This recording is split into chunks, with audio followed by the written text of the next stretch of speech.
Test 3. This is the IELTS listening test. You will hear a number of different recordings and you will have to answer questions on what you hear. There will be time for you to read the instructions and questions, and you will have a chance to check your work. All the recordings will be played once only. The test is in 4 parts. At the end of the test, you will be given 10 minutes to transfer your answers to the answer sheet. Now turn to part 1. Part 1. You will hear a woman phoning a travel agency about hot air balloon rides. First, you have some time to look at questions 1 to 5.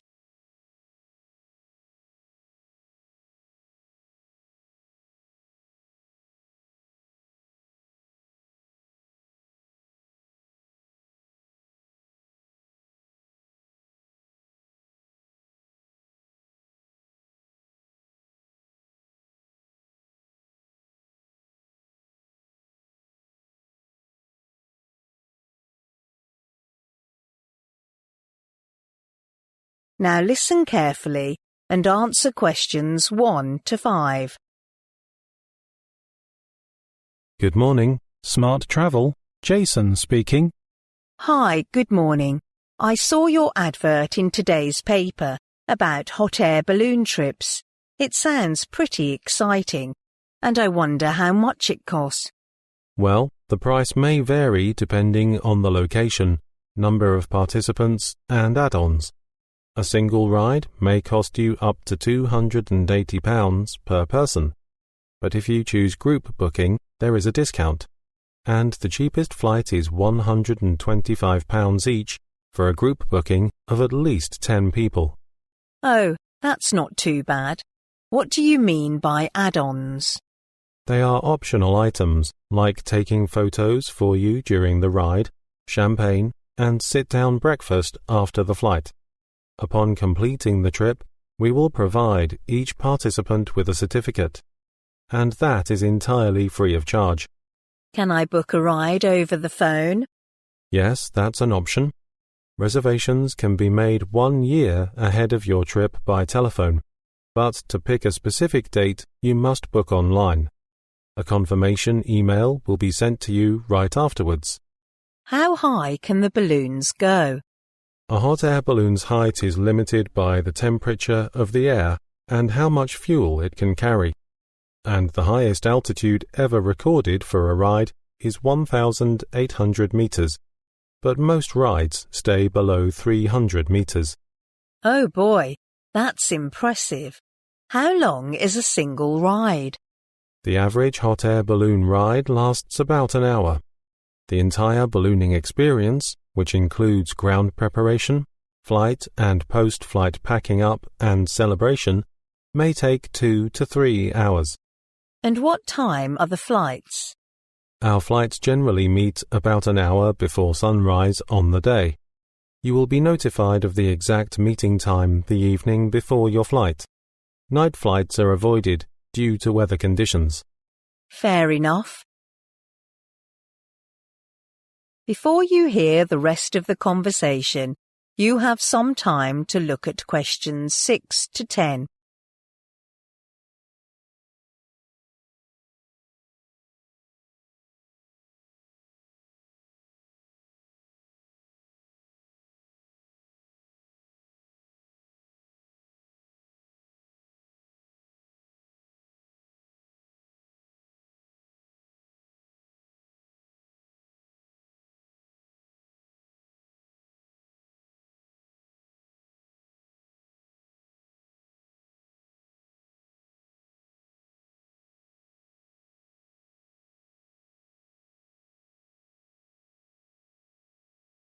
Now listen and answer questions 6 to 10. Which month do you recommend for a hot air balloon trip? Autumn is the best time of year to take the trip. Not only can you see the changing hues of the trees from above, but it is a great way to spend time with the whole family before it gets too cold. I see. But please note that our flight may be cancelled and you will be notified by phone the day before. Why is that? It can be quite dangerous to fly under bad weather conditions, like a thunderstorm. So our experienced pilots will not go under such conditions. What should I wear for the ride? We suggest wearing comfortable clothing, like a jacket. Multiple layers are always better. Wearing a helmet for safety concerns is also a good idea. Sandals are not permitted. Can children or older people participate? All children must be above the minimum age of 9 years old, and they have to be accompanied by at least a parent or guardian. However, an adult has no age limit as long as they meet the health requirements. What exactly are the health requirements? Participants must at least be in fair physical condition. For example, they shall have no significant knee, hip, or back problems and no recent surgeries or broken bones. They must also stand unassisted for an hour during the flight. It is the required position during the whole flight. As the balloon comes to land, all passengers will need to adopt the landing position with knees bent in front of them. Are those rides safe?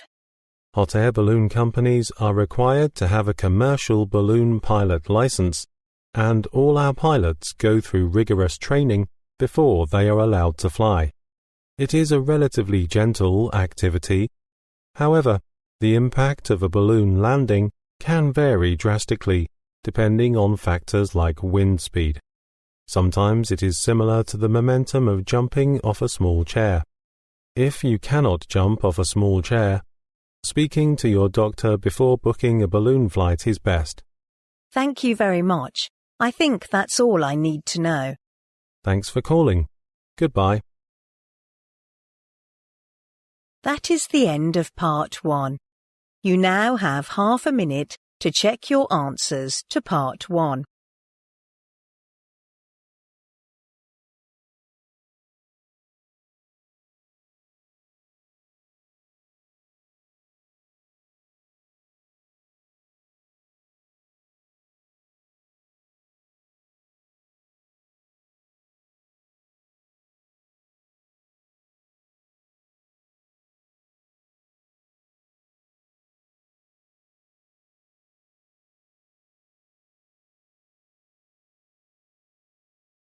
Part 2. You will hear a woman talking on a radio program about a festival that is about to take place. First, you have some time to look at questions 11 to 18.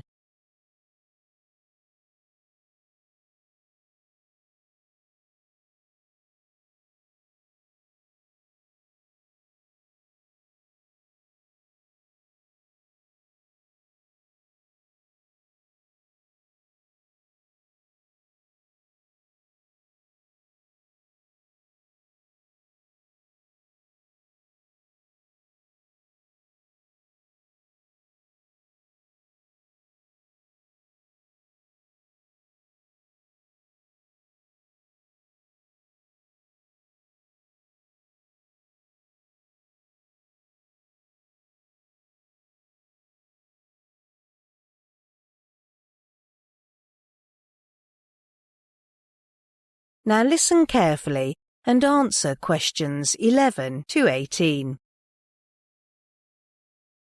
I have in this studio with me Mary Smith from Yorktown Tourism, who is here to tell us about some of the events happening in our state capital over the next 3 weeks at the Spring Festival.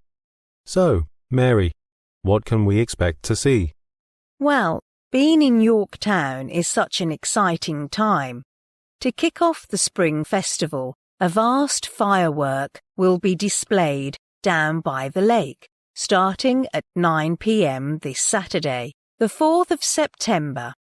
Over 10,000 fireworks will be set off. All are choreographed to music and broadcast simultaneously here on Radio Yorkie. You should get there early if you want to get close to the action. So bring along a picnic and a blanket, as it could get chilly in the evening. One thing that attracts visitors to the festival from all over the country is the fantastic collection of flowers on show in Central Park throughout the festival. Special buses will run daily from the town centre to the show at 20-minute intervals for those who prefer public transport. If you are interested in seeing the latest in cars, from the fastest to the most expensive, then head over to the Motor Show at the Exhibition Centre from the 10th to the 15th of September. It will be open daily from 9 a.m. until 10 p.m, so you can even pop in there after work. Do you like photography? Then go along to Grow Your Imagination, an exhibition of photographs of famous gardens, which will be held at the Art Gallery from the 11th to the 19th of September. Come and be inspired by some of the world's most beautiful gardens. I have a sneak preview of some of the photographs, and they are magnificent. If music is more your thing, then you should come and hear the Australian Philharmonic Orchestra performing Swing in Spring at the Concert Hall on Friday the 17th and Saturday the 18th of September. It's a celebration of dance music from the 1940s and 50s. There will be 3 performances. Both evenings start at 7 p.m. and a matinee performance at 2:30 on Saturday. So get your dancing shoes on and hit there. It's a guarantee to get your feet tapping. Before you hear the rest of the programme, you have some time to look at questions 19 to 20.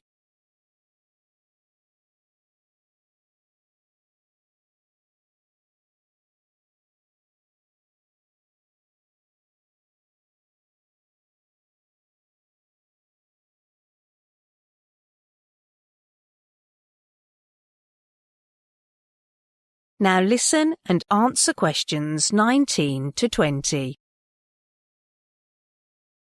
Those are just a few of the attractions on offer. But for something a little different, you could try Balloons Down Under, which is the largest gathering of hot air balloons in the Southern Hemisphere. It's well worth it because over 25 balloons of all shapes and sizes will be a fantastic sight. I'm also happy to announce that one lucky person will get to go up in one of these free balloons. That is the prize in our unique Spring Festival competition. It usually costs you $200, so it's not a bad prize. I'm sure you all want a chance to win, so you'll need to fill out the entry form in today's paper of the York Town News. Don't forget to include your phone number and send it to Radio Yorkie. Make sure your entry reaches us by 5 p.m. on Thursday, the 9th of September.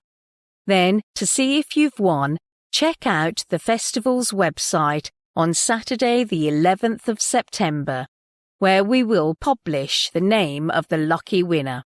It's such a fantastic prize, so hurry up and get your entry in.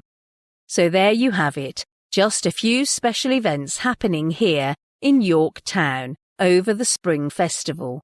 And if you like any more details about...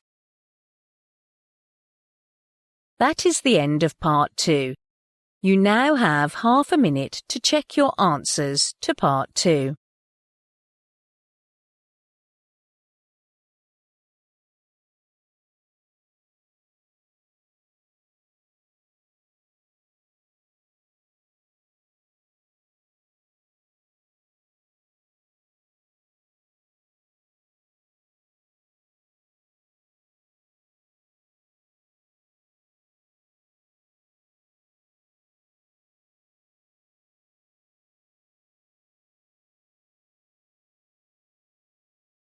Part 3. You will hear two students called Troy and Gabriella discussing a dissertation on music. First, you have some time to look at questions 21 to 26.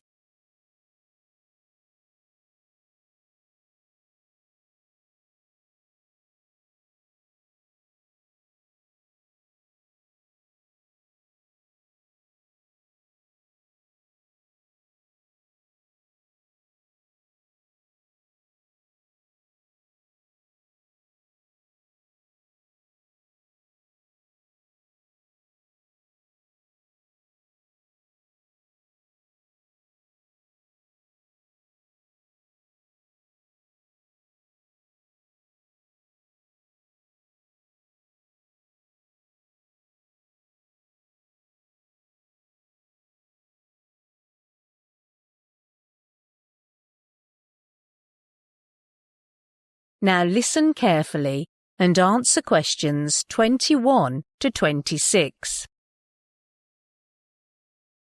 Hey, Gabriella. How is it going?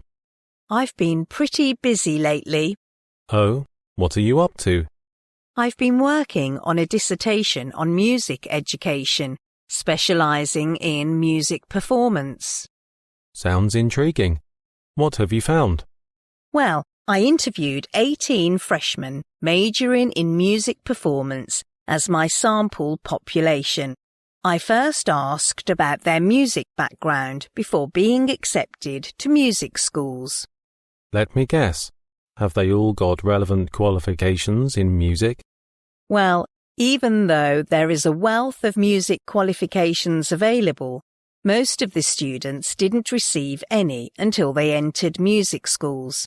Some capabilities like music production or music technology are pretty tough going. Now that you've mentioned it, I recall that I got mine in sound engineering in my sophomore year.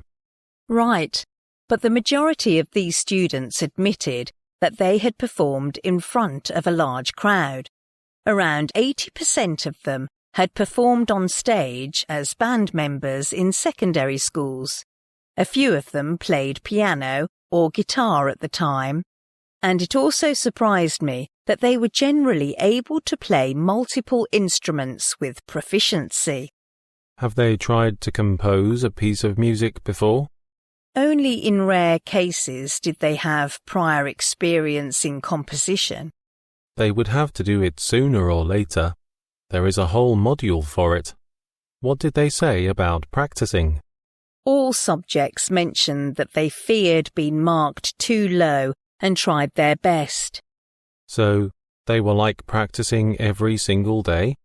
Not for most people. Some students worked with others in a band, so they had to arrange the time for rehearsals.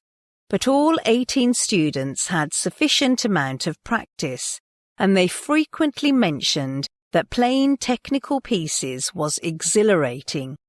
I feel that way too. And then I asked questions about how they chose the pieces that were assessed and their attempts to improve their performance in recital classes. What did they say? Two students mentioned that they always asked their tutors' advice on the pieces they were going to perform, because they felt that would give them a competitive edge over those who had no clue of tutors' preference in music. Well, that's a bit sneaky. But the most common remark was that they had a minimal interest in pieces that the public barely knew. Instead, most prefer popular pieces that other students would also choose. How come? They said that this could mirror their weaknesses and thus help them to perfect the techniques for handling the most difficult bits. All but one of the 18 students admitted that to perform well, they had to learn the music by heart, or otherwise they would have to divert their attention and thus make some errors. I agree. Before you hear the rest of the conversation, you have some time to look at questions 27 to 30.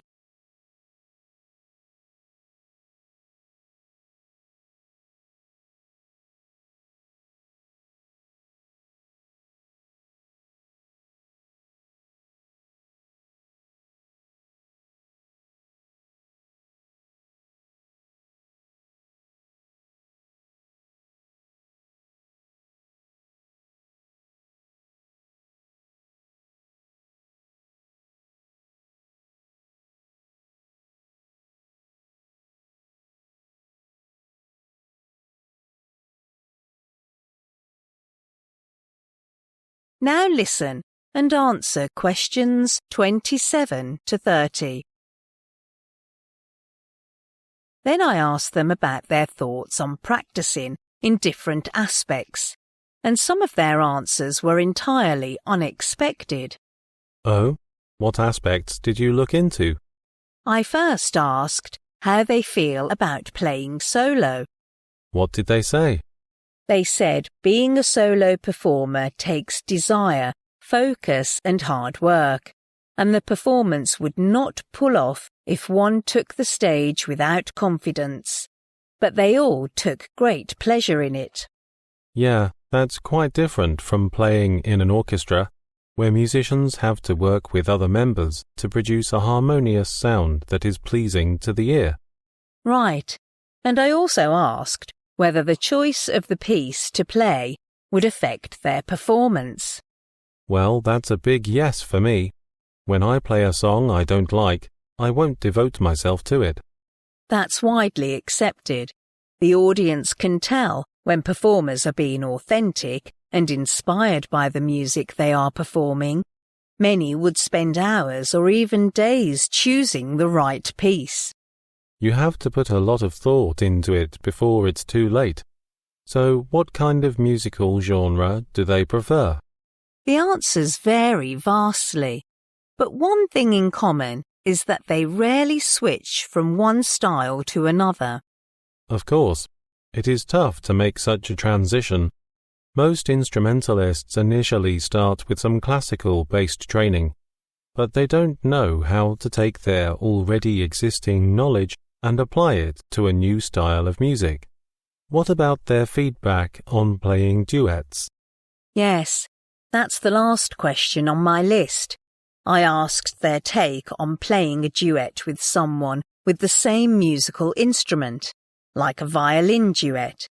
Although it is pretty demanding to do so, they all admitted that it is helpful in that it renews their motivation while enhancing their technical skills. So, have you started writing the first draft of your dissertation? I can help if... That is the end of part 3. You now have half a minute to check your answers to part 3.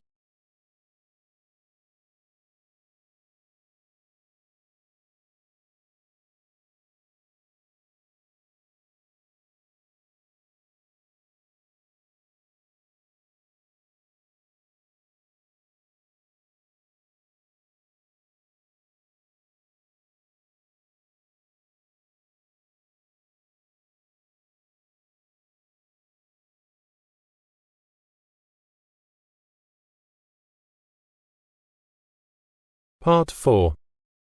You will hear part of a term project presentation about a British architect named George Dodds in the 19th century.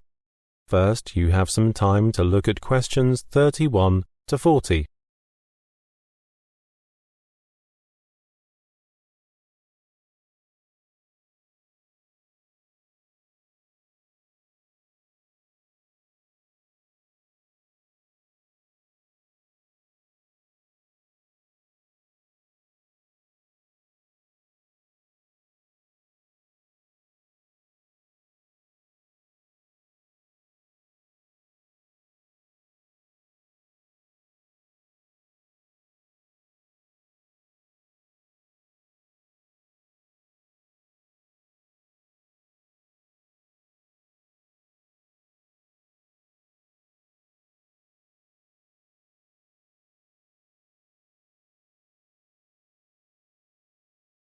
Now, listen carefully and answer questions 31 to 40.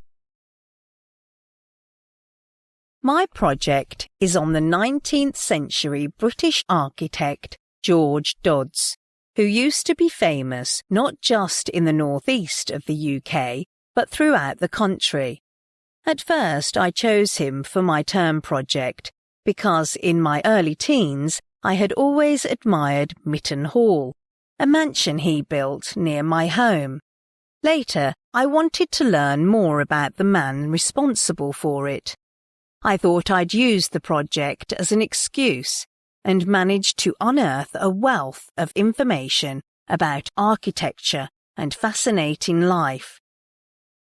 I thought I'd start today by telling you a little about Dodds himself, before looking at a selection of his more substantial buildings. He was the son of a landscape gardener and had a brief but successful career in his father's business. But the young Dodds started to resent what he saw as his father's old-fashioned approach to landscape. Dodds began to spend a lot of time thinking about how he could break with convention, creating buildings in a new relationship with their surroundings. In 1810, Dodds, aged 23 at the time, decided to go to London to study art under the eminent watercolourist Jack Vermoss.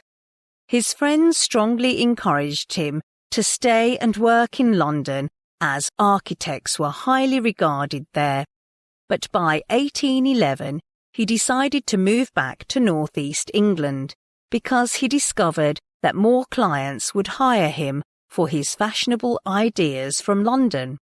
Having a large customer base, the city council included, Dodds was able to set up an architectural firm of his own. Dodds distanced himself from other builder architects and gradually established himself as one of the new breed of professional architects. And one of his signature designs was the Royal Arcade, which was commissioned by the City Council. Although never practised in London, Dodds gained a national reputation when he joined the newly formed Northern Architectural Association and was elected to be its first chairman. He retired from active work in his 70s after suffering a stroke, from which he never fully recovered. Dodds died at the age of 77 at his home. Dodds was versatile and could build houses of many different styles that his clients desired. His country houses are too little known, mainly because they are not so large, that they are open to the public and are often still in private hands, hidden behind parkland and trees. One was Mitten Hall, built in 1824 and finished 2 years later. The outstanding characteristics of Mitten Hall are Dodds' use of beautiful golden sandstone, Grecian-style entrance porticos, elegant staircases leading to an upper gallery. The building has a domed ceiling with a glass centrepiece. Even though the quality of the stonework was superb, some of the windows seemed to leak on rainy days. The building was renovated in 1987 and is now served as a conference centre. In 1830, the town council decided to build Royal Arcade on a site that used to be a corn exchange market and entrusted George Dodds with the design. And the shopping arcade was completed by 1832. The whole design was intended as an elegant shopping experience and was renowned for its grand balcony. Unfortunately, the Royal Arcade was not a commercial success, as it was positioned too far from the town centre, causing great difficulty in delivery. The arcade was demolished as early as the 1880s and is now used as a car park for neighbouring shops today. The final building I want to show you is Morton Jail, which Dodds completed in 1839. It is a sturdy building with impressive towers based on medieval castles. However, although beautiful, the jail wasn't 100% functional. More striking was the absence of any space for exercise for the prisoners. An extra courtyard had to be added for this at a later date. Morton ceased to be a penal institution in the 1940s, when it was scheduled for demolition, but was purchased for use as a hotel. That never came to pass. And as many of you will know, it is now run as a transport museum with a whole collection of vehicles that tell the city's story through transport. That is the end of Part 4. You now have 1 minute to check your answers to Part 4.